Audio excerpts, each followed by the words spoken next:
Happy Monday, everyone. This is Clarissa Kenty, your Kingdom Concierge, and we're live inside the Ladiez Room. Welcome to 2022. Yes, the year of double blessings. That's what I've heard. That's what I've been hearing. That's what I walked into this year with, a great expectation of double blessings. So, hey, welcome to 2022, and I speak the same thing over you tonight. So what am I doing? I am sharing my live. I'm sharing it with folks that I know, sharing it with my network. And we're so excited about having Pastor Dixon on with us tonight. And hopefully Pastor Dixon is sharing to his folks as well. Hopefully he's getting it out there to his network of people as well. So we're excited, as I said before, about him being on the show tonight. I want to talk about a few things just before we bring him into the room. Guess what, guys? The Gold Digger series is now in person. Yes, now we're going to be very careful with that. We're going to have very limited seating for the Gold Digger series. Very limited seating. So we will have virtual as well. I've had several people to inquire from different states about it. And yes, we will have a virtual experience for those of you who are from out of state. But also keep in mind that we will have limited seating for in person as well. We just want everyone to be safe and to stay safe. So implementing that social distancing, implementing that face mask, keeping that on, hand sanitizer, all of that's going to be in the building for the Gold Digger series. Now, the Gold Digger series, remember, it's free. I'm offering it to you for free. It's a 2-hour amazing action planning workshop just for you. It's a master series that we're going to be offering. And we are partnering up with the tech queen herself, Courtney Woods. We're going to be using her planner as our textbook to help walk us through the entire year. She's given us a 50% discount on this. So when you go in and you sign up to register for the Gold Digger series, go out there to my Facebook page. You'll see the link out there, and I'm sharing it every single day. The actual program of the workshop is free, but your entrance into, or your ticket into, is to purchase the planner so that we can use it throughout the year. We will be meeting every single quarter for the year of 2022. Last year I did it virtually 4 times. Last year it was a hit. Everyone loved it. So I'm glad that we're going to be bringing it back for this year as well. So that's January 15th from 4 to 6 at 105 Vulcan Road. That is in Homewood, Alabama, and you'll get more information about that as we continue to go forth. I'm also going to go live with Courtney Woods so we can talk a little bit more about the planner and how that's going to coincide with the actual workshop on that day. Now, if you paid attention to the description on the live, I have an announcement. Drum roll. Can you hear it? Can you hear it? Ding, ding, ding. Yes. Announcing to the world that Allison Sanders, she is the founder and owner of New Year Productions, LLC. The movie that she has called Something Just Ain't Right just hit Amazon. Woo! Amazon Prime, yay! One of our very own local film artists, Allison Sanders, is now on Amazon Prime. I'm excited about that, guys. Let me go ahead and show you a little bit of teaser about that movie. You want to go out there tonight. When you get out of the ladies' room tonight, when you get through with us, go out there to Amazon Prime. Check out the movie, guys. It's great. It was a great movie when I saw it here in Birmingham several years ago, but now she is on Amazon Prime. Kudos to our local talent that's here. Allison Sanders, kudos to you. Congratulations, ma'am. All right, guys, check out this teaser, this trailer about Something Just Ain't Right.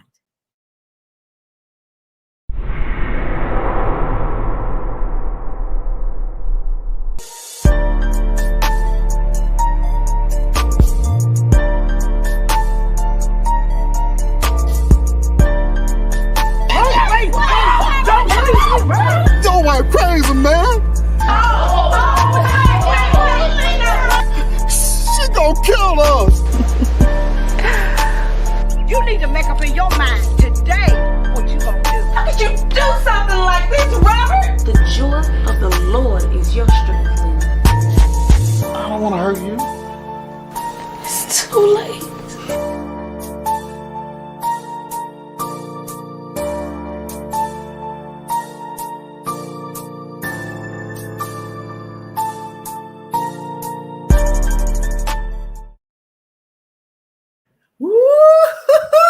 Isn't that thing hot? Yes. Something just ain't right, guys. It's a major hook with that. And that's local artists here in Birmingham, Alabama, who are the stars of this show. I'm telling you, it is simply amazing. I enjoyed it. Big kudos again to Allison Sanders, founder and the creator of New Year Productions LLC, for now hitting the charts out there on Amazon Prime. Allison Sanders, kudos to you and congratulations, guys. Let's go out there and support her. Let's watch that because truly it is a good film. The hook is something serious. So go out there and check it out. Hey, Zandra is in the building. Welcome, lady, to the Ladiez Room Talk Show. Be sure to go out there and share this post with people that you know so that people can learn a little bit more about what Pastor Dixon has in store for us tonight. So I'm going to bring to the Ladiez Room again. He's no stranger to the Ladiez Room Talk Show, but we're so excited to have him here tonight. Happy New Year to you, Pastor Dixon. Happy New Year to you as well. And thank you so much, Clarissa, for always opening up this platform and allowing me to share information with your audience. It's a blessing. I really appreciate it. It's been awesome. Listen, it's been too long, is what I'm trying to tell you. I've read your book about 50 times since the last time. Praise God. So listen, I'm excited about having you here tonight. We have some folks who are popping in. Kim Battle, who is an amazing psalmist and worship leader. She was with us on our virtual Christmas experience, and she did an amazing job there. Good evening to you, great lady, woman of God, Gloria Williams.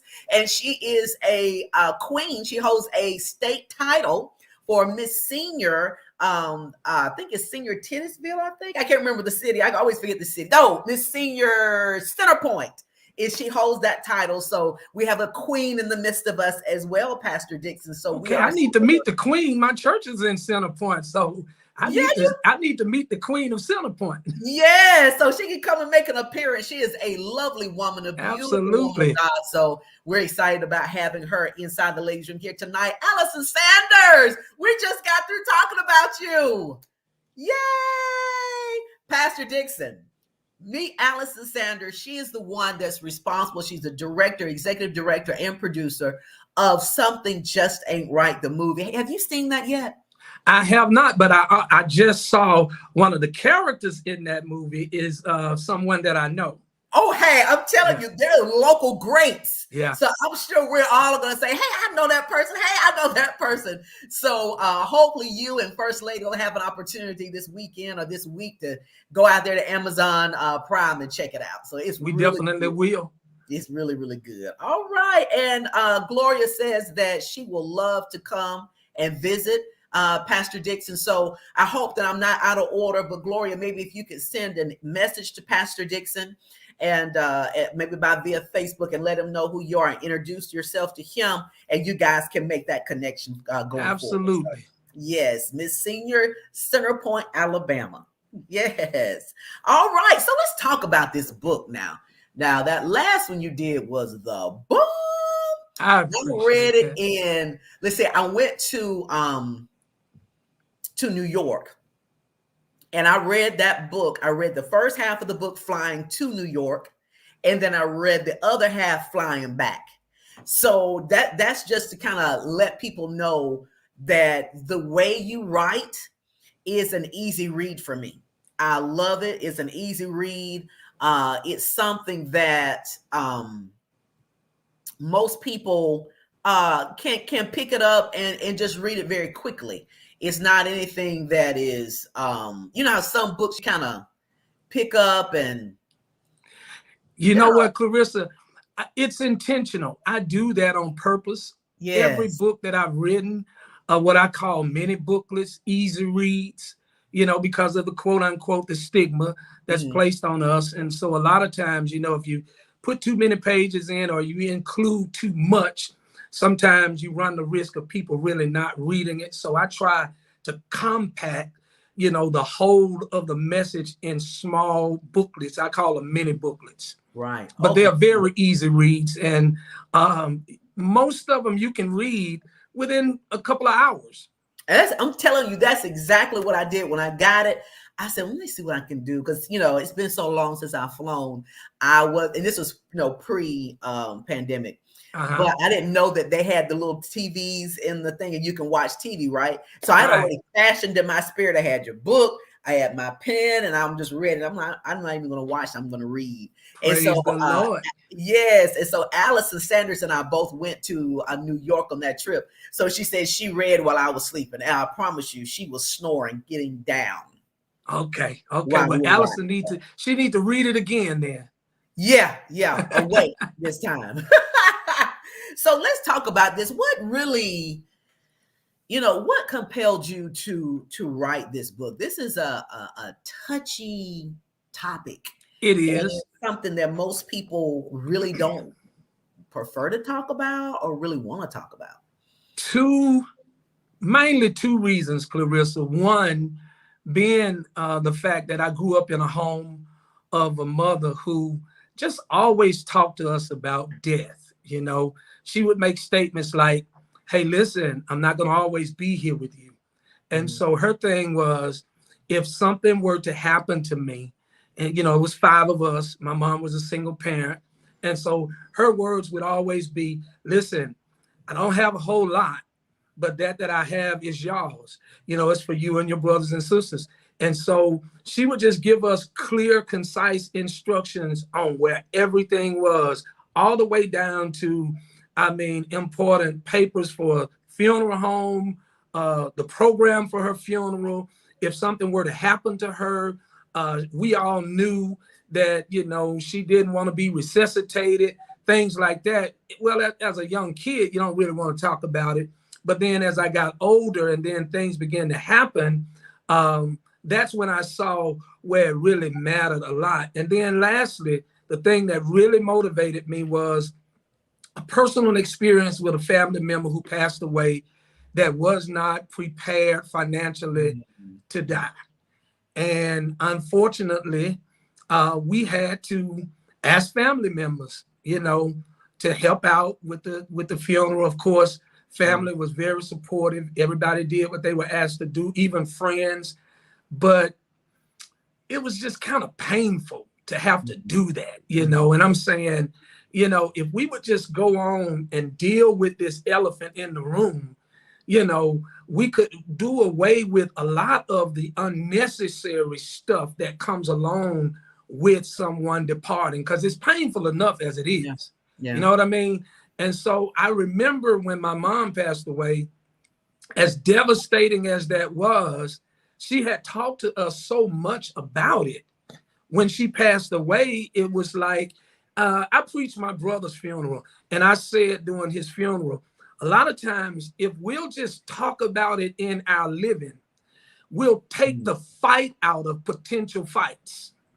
It's like my mom was when I say intentional, she was very intentional about how she wanted everything. And again, her words were very clear and concise. And she would say things like, listen, all the paperwork, and she was kind of humorous too, but she would say things like, listen, I don't want y'all tearing my house up if something happens to me.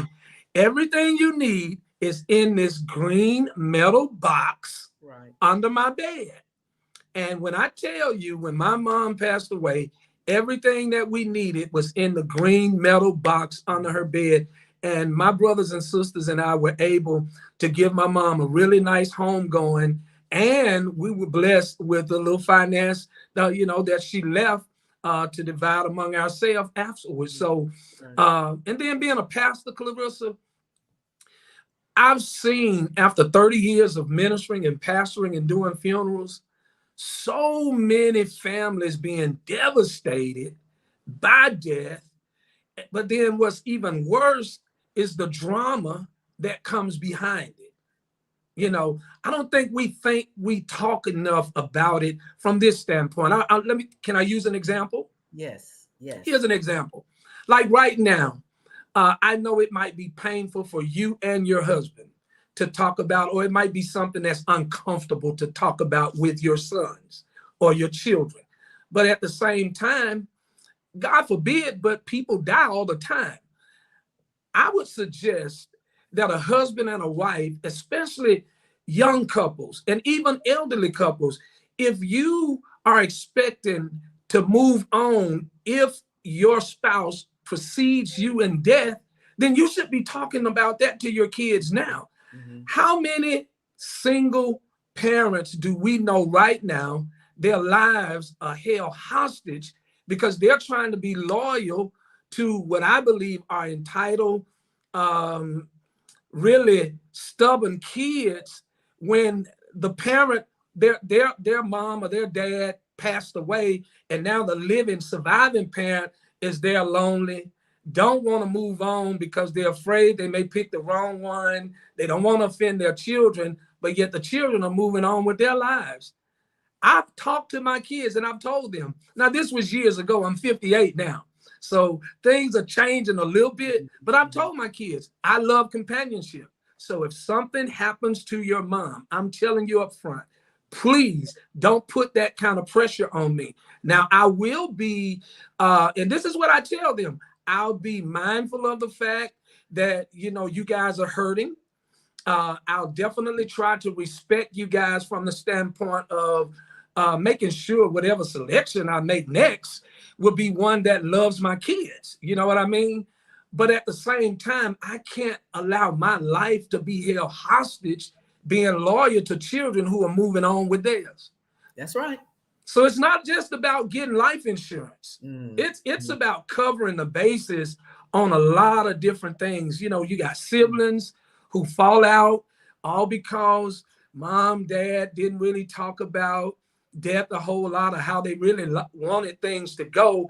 And in our culture, in our race, a lot of times we hear words like, I have a will, they'll find out when something happens to me. Well, what if no one knows where the will is? You know what I mean? I'm not going to tell them what's in my will. They may try to take me out. You know, how often do we have, you know, brothers like the Menendez brothers who, you know, they killed their parents or whatever for life insurance policies and stuff like that. But that's the reason, is to really, really address what I call the elephant in the room that the church and the world has avoided dealing with. And then here's, listen at this. Why wouldn't we discuss death?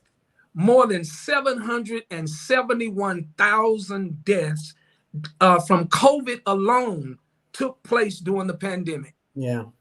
385,000 were reported in 2020. 386,000 were reported in 2021. Then, not to mention, 690,000 due to heart disease, 590,000 due to cancer. And then we didn't even put the statistics, the worldwide statistics with, you know, mental illness, suicide, natural causes, you know, other forms of deaths, homicides in America. You know what I mean? So people are dying every day. So if we got this monster called death that's devastating families every day, don't you think it's wise to get ready or prepared to deal with it? And that's why we wrote the book. In the book, I give what I believe is a lot of information to deal with the things that I just mentioned. Yeah, you know, I'm reminded of two things. One, I remember younger, and our parents would try to talk about, you know, a few things. And I think, you know, as parents, you don't really, I won't say all, but most may not really have an issue with it. It's the children being receptive of the conversation. And because the children are so uncomfortable, the parents are kind of back up a little bit and then wait until the kids are ready. And so I remember not wanting to talk about that with my parents. I didn't want to hear, we weren't going to talk about that. But as I began to get older, that conversation, I still was not comfortable in hearing that from my parents, but I had to think in another vein. I'm the oldest and I'm the only girl. So I knew that when the time came, you know, that I would have to step up to the plate on some things. And so I'm one of those, I would prefer to deal with the uncomfortable as opposed to being ill prepared. Now, I don't like being ill prepared. So I had to sit and just talk with him about that. And so when my father passed 8 years ago, Pastor, we were ready. I knew where everything was. Mom knew where everything was. And I ended up doing his eulogy because I knew that he would have wanted me to do that, regardless of how I felt. He raised me differently. So, you know, do what you got to do, deal with the emotions later. So, you know, it was that type of thing. And so I believe that even now, I'm very good with having got that conversation with my children. You know, I kind of feel them out a little bit to kind of see if they're ready. Yeah. You know, because they get like, I don't want to hear it. I don't want to talk about it. So, you know, I'm glad you're talking about it, because with everything that's going on now, it's a conversation that must be forced to discuss. Well, think about this. Think about this right here. Okay, even for the religious community, most of the time at a funeral, if you have an Old Testament and a New Testament scripture, most of the time that New Testament scripture is going to be, let not your heart be troubled. That's right. You believe in God, believe also in me. Well, if you go and read that in its entirety, Jesus was getting his disciples prepared for his departure. That's right. He would often tell them, you know, I'm not going to be here with you always. He would tell them the Son of Man must, you know, go up and be offered and be betrayed. He would often try to get them prepared because he knew he would one day depart, and he didn't want them unprepared upon, you know, him dying. And so I feel like it is a very uncomfortable situation. But for me, who came out of an environment where we talked about it a lot, it's really not a big deal for me, because the same thing happened with my grandparents. My grandmother was one of those who, when she got older, she would come to me and she said, hey, baby, listen, if I get older and Big Ma get a little contrary, and that's how she would talk. She said, if I get contrary in my old age, she said, please know that Big Ma love you. And I don't mean any harm. And so I didn't understand what that meant until she got older and started dealing with a particular disease. I go to the hospital to see my grandma. They're getting ready to release her. And I told the doctor while she was listening, hey, listen, my grandmother is not ready to go home yet. You guys need to keep her here a while. Well, she heard me. She raised up and spat. I mean, a big, nasty glob of spit in my chest. And guess what happened? As soon as she did that, I heard, hey, baby, if Big Ma get older and get contrary, you know I love you. That's not me. Right. So I was able to process that kind of stuff simply because she talked about it. And even prior to that, she would call me to her house. At one time, I lived next door to her. She called me next door to her one day and she said, hey, come over here. I said, okay. She said, walk through this house and tell me, what in this house do you want if something happens to me? And I'm going, Big Ma, don't start that. No. And she said, no, baby, this is how I am. If I just pick something that I think you like, and it turns out to be something that you have no interest in at all, then guess what? You're not really going to value it. But if I give you something you want, then you'll cherish it. And so, man, I'm just an advocate of talking about it.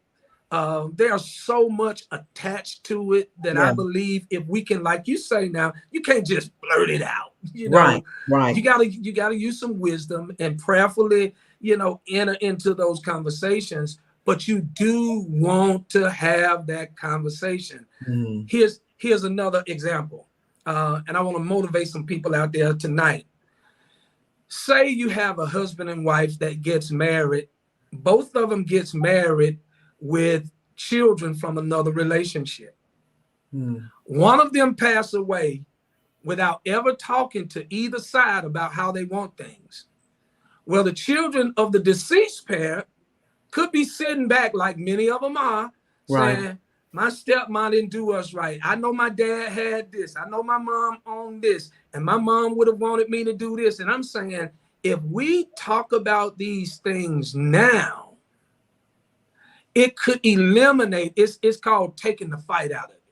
You know, that's what I believe we do.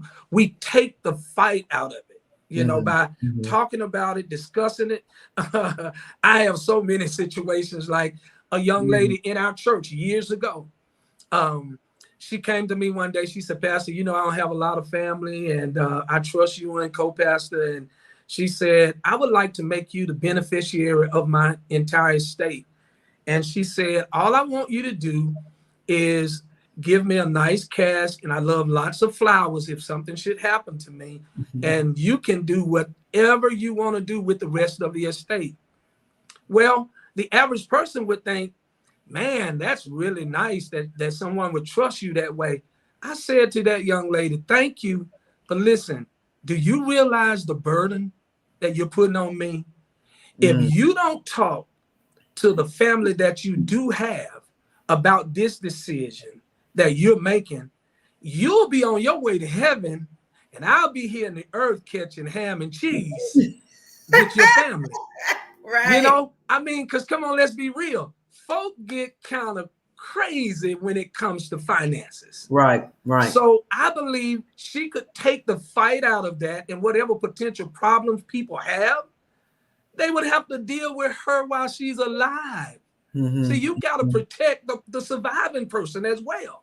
That's right. You know, and I'll tell you, Cynthia Bryant, she kind of says something similar to that, that, you know, during the grieving process, you want to, you know, it's so much you have to deal with just grieving. You don't want to have to deal with the things that, the other stuff that comes with it. You know, you need that time to grieve and all the other, you know, negative attitudes, anger, stuff that has not been taken care of, business that's still open and just in disarray. You just don't want to have to deal with that on top of the mourning process as well. So at this point in my life, at 58 years old, no one can tell me that this is a bad conversation to have with anyone. Going back to my mom, okay? My mom, cancer resurfaced in her life, in her brain. My mom was in a coma for a period of time, and she was on life support. Well, her words to us were always, now listen, y'all, I'm not afraid of death. If something happens to me, I don't want y'all to be having me laying around on no machines or anything like that. I don't want to be a burden to y'all. And her thing was, I'm not afraid of death, and I'm going to be with God.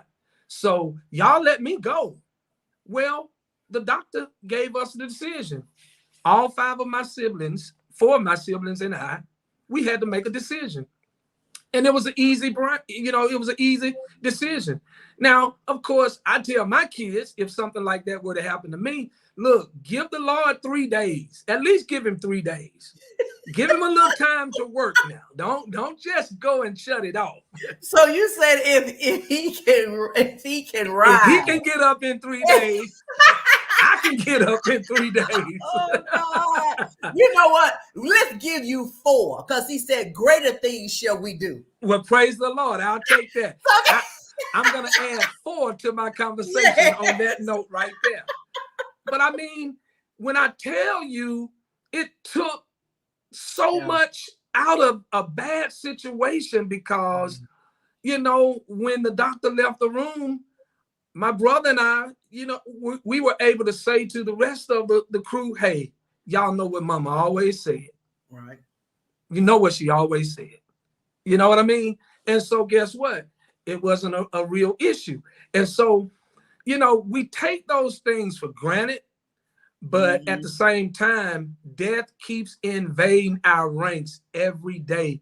Clarissa, I'm at home the other day, and I'm watching social media, and one of our members, social media, someone had passed away on social media, and a lot of folk were really distraught about it, you know, and I was going, oh, wow, see, that's why I cannot keep silent about this issue. And then before I can even process that or even look at it, I get a text. One of my members they had a family member to die in a car accident. And from what I'm told, this was a really, really nice young lady, probably not even 30 years old. I think I read about that. Yeah. And I mean, it's a really, really tragic situation. And my thing is, I just want this book to motivate people to at least look at, the topic and consider a lot of the things that I say in it, and act accordingly. Well, Pastor, when I think about it, and I'm just, as you're talking and you're sharing with me a couple of people that's passed away within a couple of days, and some of the things that I've read about, these were young people. And so when I think about that, see, when I was in my 20s, I got married when I was 24, started having children at 28. So, but do you know, in my mind, you just think you have all the time in the world, and I'm not saying all, but most young people in that 20, 25 to 35, maybe age group, we're not thinking about that. I mean, we're living, we're going to work and having children and all of this stuff. And we're not thinking, or we don't even want to really talk about it, And so how do we get this book into the hands of young people? Those who are like in that mid-20 range, how do we get the book into their hands, and how do we get them to start thinking, listen, if you have children, you need to get your stuff together? Me personally, being a local author that's not quote unquote renowned from that standpoint, I would say to as many leaders as possible who have any type of influence over anybody, first you get the book, you read it, and if you find it important enough to you, then you talk to the people that and say, hey, look, I've read this material. I think this is a book that all of us should read. It's some great information. It's like a word of mouth kind of thing. And that's why I do, again, want to say thank you so much, because you've always been willing to open up this platform to allow me to share our publications. And that's the way to do it. I think I've been telling the people who have already purchased the book to shout us out. Now, I started telling one young lady, this was a millennial who purchased the book. I told her, I said, look, I need you to go on Facebook, and I don't know what the term I use. I told her to do something, and she started laughing, and my wife was like, honey, that's an old saying. The young folks are saying, shout out. They want you to shout it out. I was telling her to go on and do something. But my thing is, for those who have read it, if you were blessed in any way, just go on social media. Let people know, listen, I read this material. I purchased this book. I think it's a book that you should purchase. Just what you did with the clip that you showed a little while ago concerning the movie that this young lady's having. Yes. People like her will only get out to the magnitude of the support that we give. Right. Well, with the book about quitting, the book that you did, when I read that book, I don't know if I think I read the book first and then we went live. We had people to reach out to you. You met somebody and gave it, and was able to give them the book once they got it. And so, and you're right. It's just like Pastor Leon Dow. I know you know Pastor Leon. He says that it's a much needed conversation, and that he's going to be getting the book. Now he's one of those. He's not going to pull your leg. Now he's going to tell the truth on it. So he'll get the book, and then maybe I'll have him come on and we can have some dialogue with the three of us. With more people who've read the book and we talk about it. Gregory Ben, he's on tonight. He says it's great dialogue. I'm sure he's probably going to get the book as well. Roland Evans says this is great conversation. So, this is so relevant and it's so right now. I don't know. And I think I've talked to my kids about this. I have never in my life heard of so many people dying in a year in my life. In mine either. Never in my life. In mine either. And it's just, you look and you see just the odd things about it. Husband and wives dying at the same time, hours apart of COVID. There was a son and father died in Detroit in 2020, same time. And so, in your mind, you don't think that you're prepared for that type of stuff, not for two people to pass like that. And so I think that we're in the year of preparation, not necessarily for death, but I mean that God wants us to be prepared and to be on top of things and to be intentional. And we have to do away with these myths concerning death. There's this thing where, and I put this in the book, where people say you can never be prepared for death. Well, I beg to differ. I really do. Right. If you biblically prepare, listen, Jesus took the sting out of death. That's what the Bible says. Yes. What about these people all over the world? There are people who are still at the grave of their loved one, and the loved one passed away 10, 12, 10, 15 years ago, but they haven't been able to get beyond it. And I believe it's because in a lot of instances, we don't have enough information on the subject matter. I do believe you can be prepared. Paul said in 1 Thessalonians 4, I think it was verse 13 through 18. He said, brethren, I would that you be not ignorant concerning those who are asleep, that you sorrow not as others who have no hope. So listen, Paul admitted we're going to sorrow. But as a believer, we don't have to sorrow, though, as others who have no hope. That's right. That's right. You know what I mean? So we as believers should process death a totally different way from the world. Does that mean we don't cry? Absolutely not. I wish someone would tell me not to cry if one of my loved ones passed away. You know what I mean? But my thing is, I would have to believe, based on the information that I now know, as regardless of how tragic it might be, if something were to happen to someone close to me, I would have my moments in my period of crying and mourning, but at the same time, like Job, I would shave my head. The Bible says he arose, he shaved his head, he rent his mantle, and he fell to the ground and he worshiped. I ministered that message to hundreds over the years at funerals on how to deal with death. He mourned. He went through that period of mourning. Then, the Bible says he worshiped. I try to tell people, listen, if you put on the garment of praise, it'll lift the spirit of heaviness. Now, that's a lot.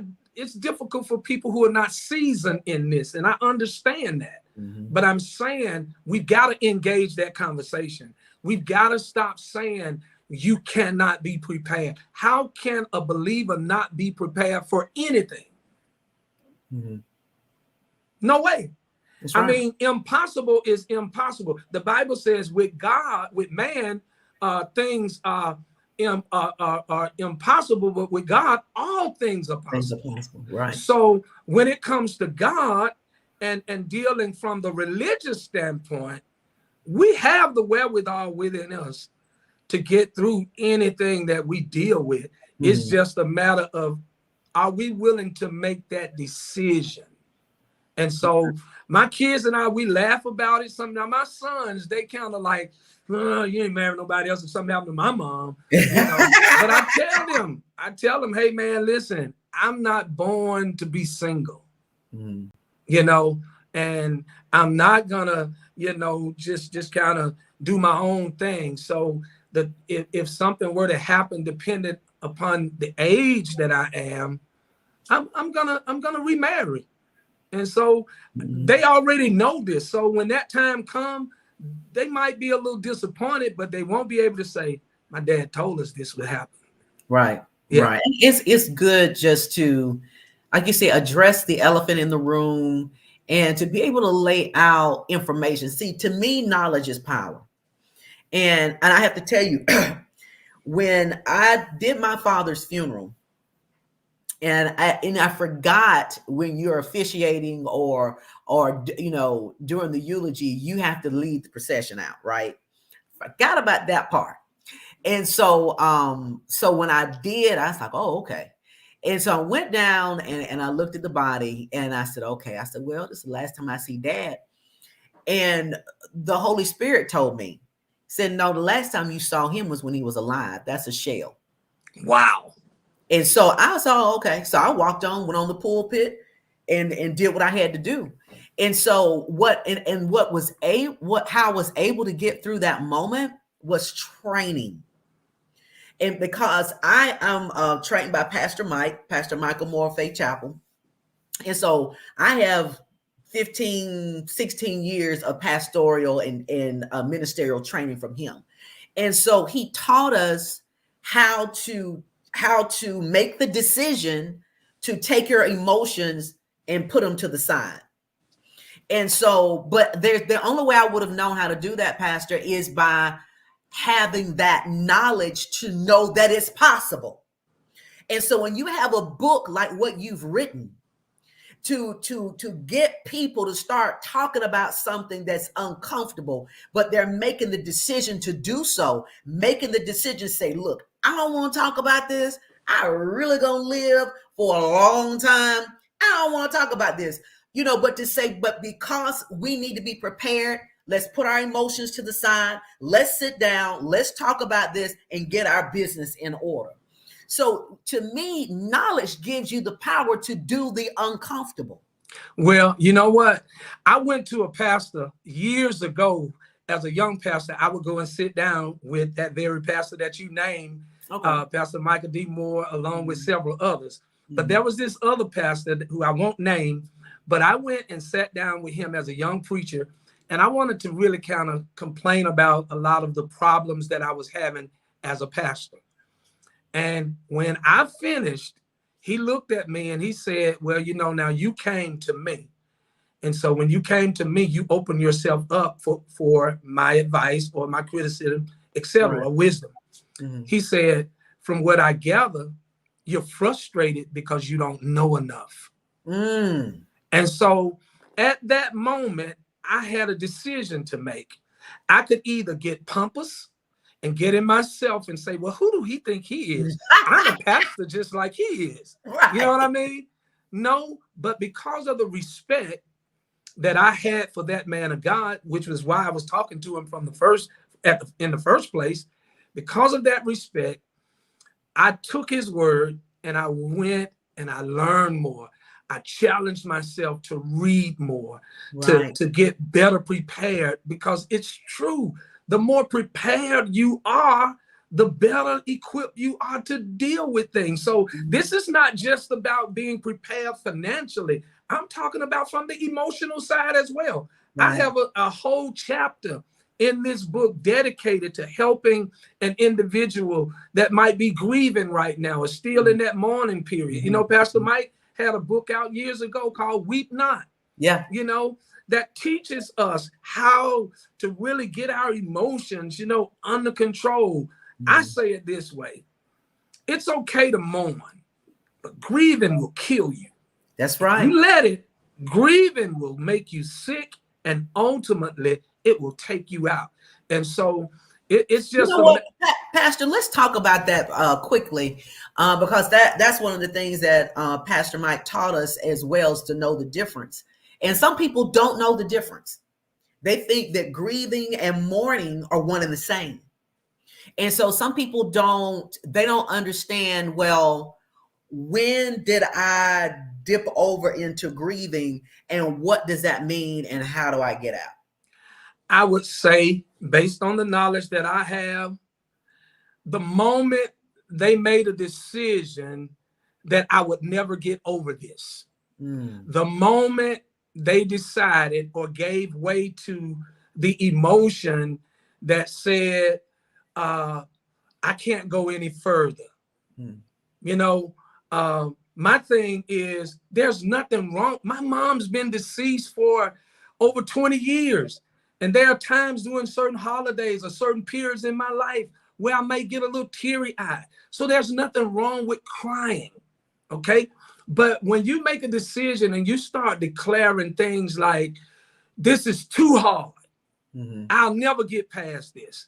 No, you just moved over into a place to where if you're not careful, Satan will now use your mourning into grieving and will ultimately cause you to get into a place of sickness, and it could ultimately lead to you dying. Yes. I mean, Cynthia Bryant said something that was pretty cool. And then Pastor Leon wants to know how to get the book. So we'll talk about that before we end the show tonight. But Cynthia said something. She said, we can release the person and maintain the memories. Somehow or somewhere along the line, guilt has been introduced, and teaching is the only way to eliminate that. That is so true, Cynthia. Teaching is just the best way. And I'll tell you one thing why I had to kind of to make sure I didn't go into that grieving space is you can feel yourself trying to go into a dark place. You literally can feel it. And so I remember, because I am the oldest, I managed my father's passing differently. When I got the news that he passed away, I immediately went into firstborn mode. I did not cry. I did not mourn. I didn't do any of that until a month later, because I knew that I had things to do. And I knew that my dad would not want my mother to have to go through unnecessary whatevers. So I went straight into that. I'm from South Carolina. So Pastor, by the time I left Birmingham and I drove myself, people are like, you drove yourself? Yes, I did. So by the time I got from here to South Carolina, the entire service was planned. The date was already put in place. I knew who was going to sing what. I knew the pallbearers, the flower girl. Everything was already put in place from the time I left Birmingham to get to South Carolina. But after that point is when I started to heal. It's kind of like when everybody else had started healing or was already in the process of healing, I was just getting started. And so what I found was that I really had to be purposeful and to be intentional about my emotions. Absolutely. Because I could feel myself go into this space of, oh my gosh, why is he not here? He needs to be here. God is doing great things. I want him to be here. Well, why did he leave? All of this stuff. And then I had to pump my brakes and I said, no, I am not going to do this. I'm not going to do this. Lord, just, take this emotion from me. I'm going to think about good things. I really had to intentionally make a decision to eradicate and to grab hold of my emotions and shift them. Literally had to do that. And the more I did that, the easier it became and the easier I could talk about him dying. There is a time I would never say he died or he was dead. I said he went on or he is in another place, but I could never let those words come out of my mouth. Mm-hmm. After a while, I started being able to say, well, he died or he's deceased. I was able to grab hold to those types of terms. But in order for me to do that, I had to be intentional not to let myself go down into that dark hole, is what I call it. And it's so easy to go down into. Well, my pastor, God bless him, Pastor Timothy Woods, years ago, every year in our church, we knew at the beginning of the year, he would do what he called Stewardship Month. Now, a lot of times we relate Stewardship Month to finance. During Stewardship Month, there would be a message where a pastor would let us know, listen, we own nothing. I don't understand why we don't apply owning nothing to individuals. See, we don't own our children. Everything that we have belongs to God.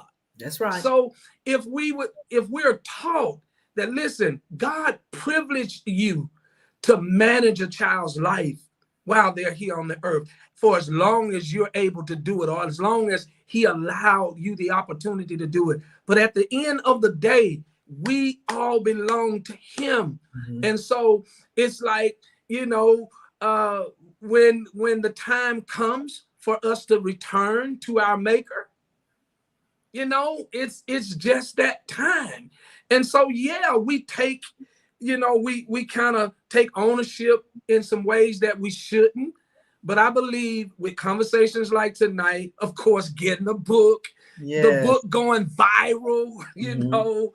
But let me say this, even if there's a person out here tonight that maybe you say, well, Pastor Dixon, right now, the pandemic has been hard on me. I really need this book. All you need to do is inbox me. I've been saying for the last few weeks, this is more than a book. It's a mandated message. I have to get the message out. So when it comes to selling the book, of course, we would like to have sales. But if you cannot afford the book, man, anybody who knows me know I've been sewing books all through the holidays. I just put a few books in the mail the other day. So if you're out there and you're listening and you really have a real need in your life or a situation where you can't afford it, I have no problems paying the postage, and I'll send you the book absolutely free. Because it's a mandated message that has to get out. Can I give you one more? I see the time is kind of slipping away. Here's another situation where, okay, someone passes away in our family, and man, it was a devastating time. But God allowed me to say to my elderly mother-in-law, and I can use her now because she's deceased, okay? Family members know this. But one day I woke up and I realized if something were to happen to my mother-in-law, that would fall at my door. And so I talked to my wife and I said, hey, we need to go and talk to your mom. We need to have a serious conversation to see where she is, to make sure everything is okay. And I kind of held my breath. I went ahead and did it. Right. Well, I found out she thought she had insurance. Clarissa, years ago, won't call the name of this company, but this company sold my mother-in-law. Maybe it was good back then, but the highest policy she had was $600. Oh my goodness. Okay. With all three of them, I think it was about $1,800. Okay. When I discovered that, I convinced her to let me take out just a policy. You know, I said, hey, look, I'm not trying to get rich on you, nothing like that. I could possibly die before you, but I want to cover things. I convinced her to let me take out a policy.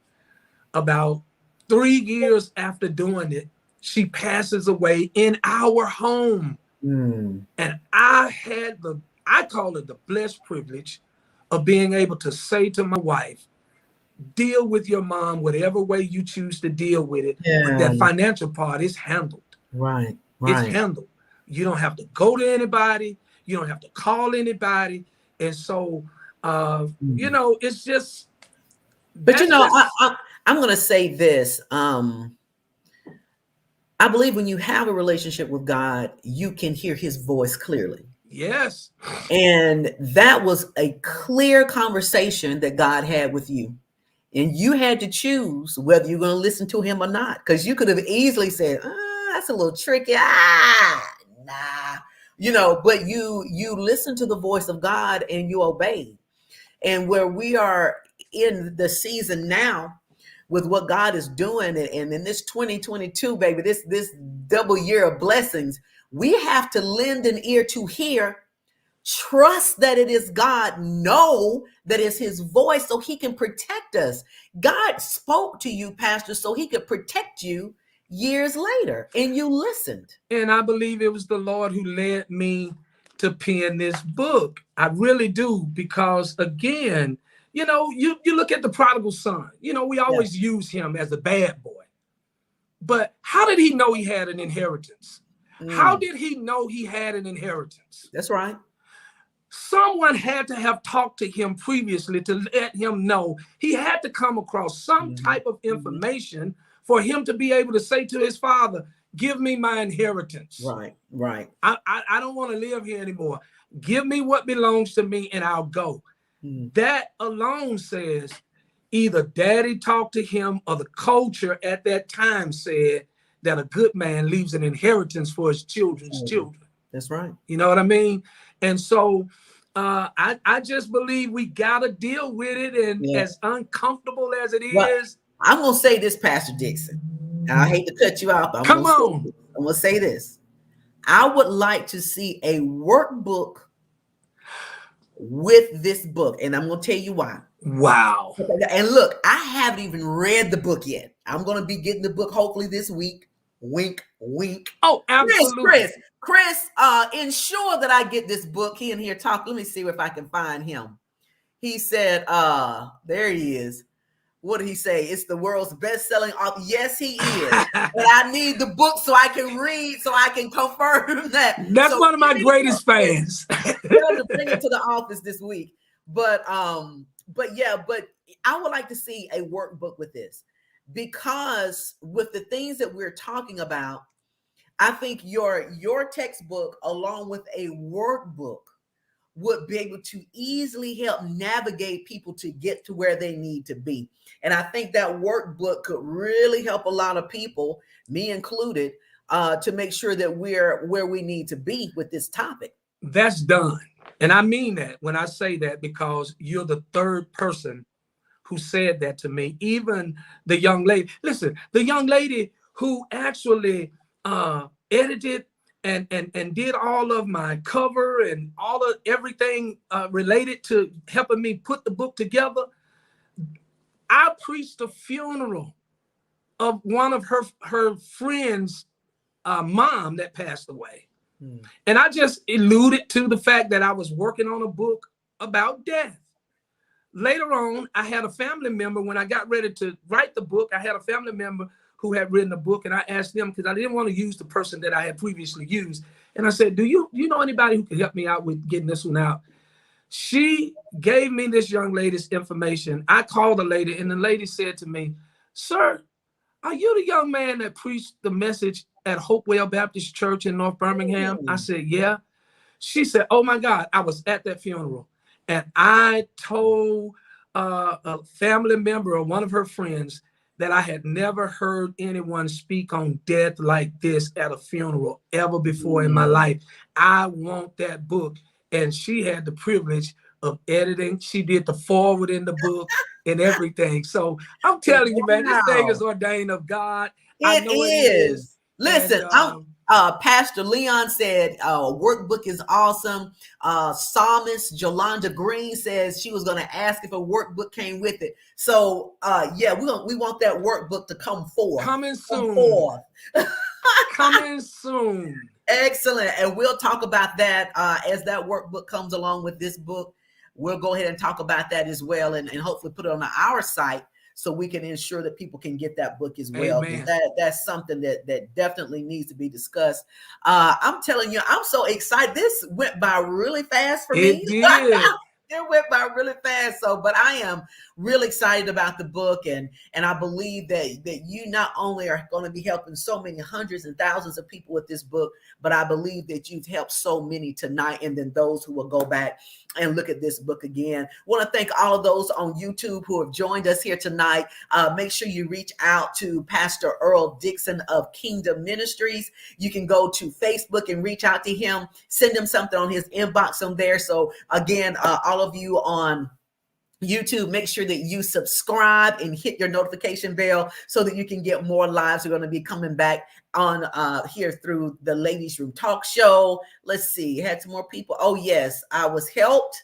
Good comments. Look at this, Pastor. I was helped. Wow, thank you so much, Pastor. Thank you so much. You get the hand claps from Psalmist Jolanda Green. So I'm excited about that. And before we leave, guys, I want to get that teaser out again for Allison Sanders for her film that has made it to Amazon Prime. Is out there. Amazon Prime, Something Just Ain't Right. Let's go out there and take a look at that teaser so you can get just a little bit of info about the movie that is now on Amazon Prime from one of our very own local directors and executive producers, Allison Sanders of New Year Productions.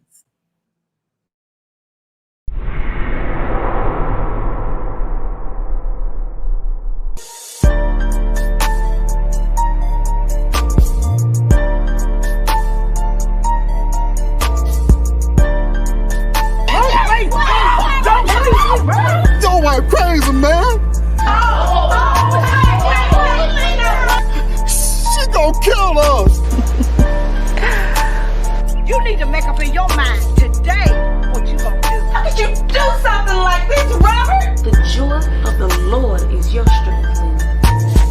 I don't want to hurt you. It's too late.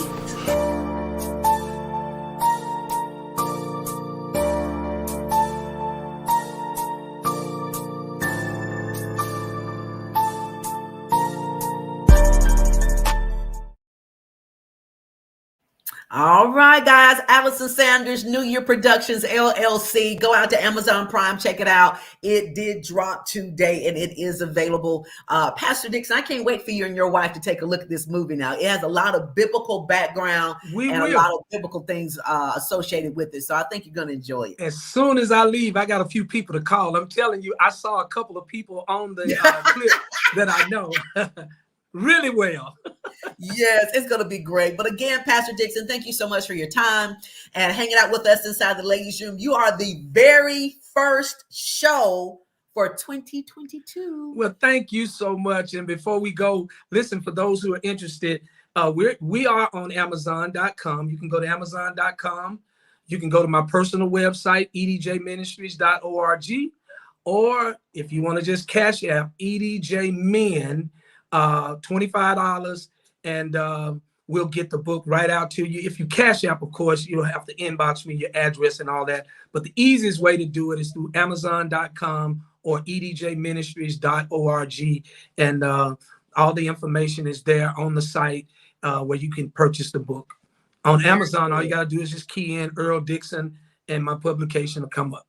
Okay, great. So hopefully Chris or Zan or, somebody on your team can come and drop that into the comments here tonight so that people can get access to it. And those who come and watch it absolutely later on will be able to have access to that as well. Okay. Okay. And thank you again so much. I really appreciate you starting the year off with Pastor D. See, that's what I'm talking about. Pastor Amen. D in the building. Amen. Any final words before we end the show tonight? Any following words? Any final words? Final words. I just much gratitude to you. And I want to say to everyone out there, listen, if you have not already subscribed to Clarissa's channel, please do so, man. It's because of people like you that she's able to do what she's doing and opening doors for people like me. So those are my final words. Let's support her. Let's make her go viral. Is this your new word for 2022? I guess it is.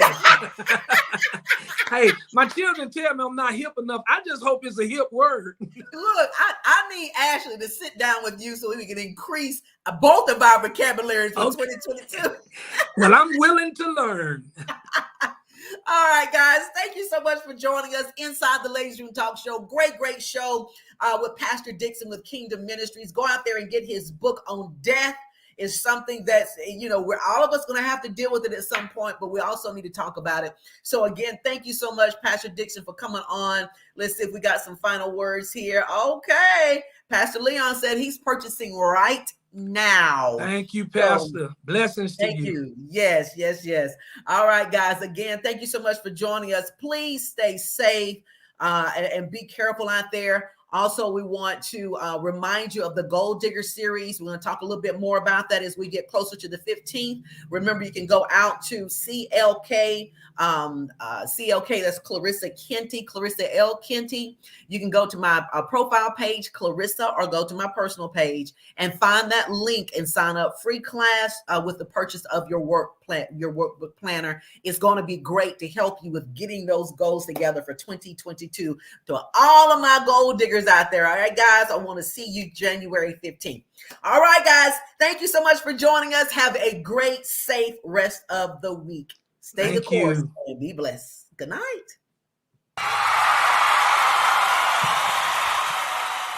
Step into the ladies' room with Clarissa.